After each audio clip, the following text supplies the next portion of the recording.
Yep, that's my home. You don't ever think a tragic event could happen to you, until it does. It was a normal day until I was across the street watching my house burn down.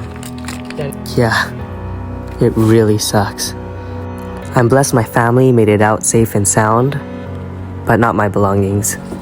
And that's okay. We're salvaging what we can, but also learning to say goodbye to our treasured memories of our home of 12 plus years. Honestly, it's been a really difficult time navigating this uncertainty.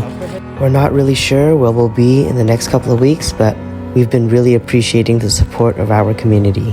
There are 2 families trying to figure out where they'll be sleeping, where they're storing their stuff, and just figuring out how to fund this move. Especially without insurance, but we'll get through this.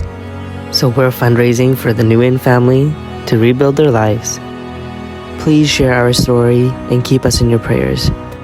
Thank you.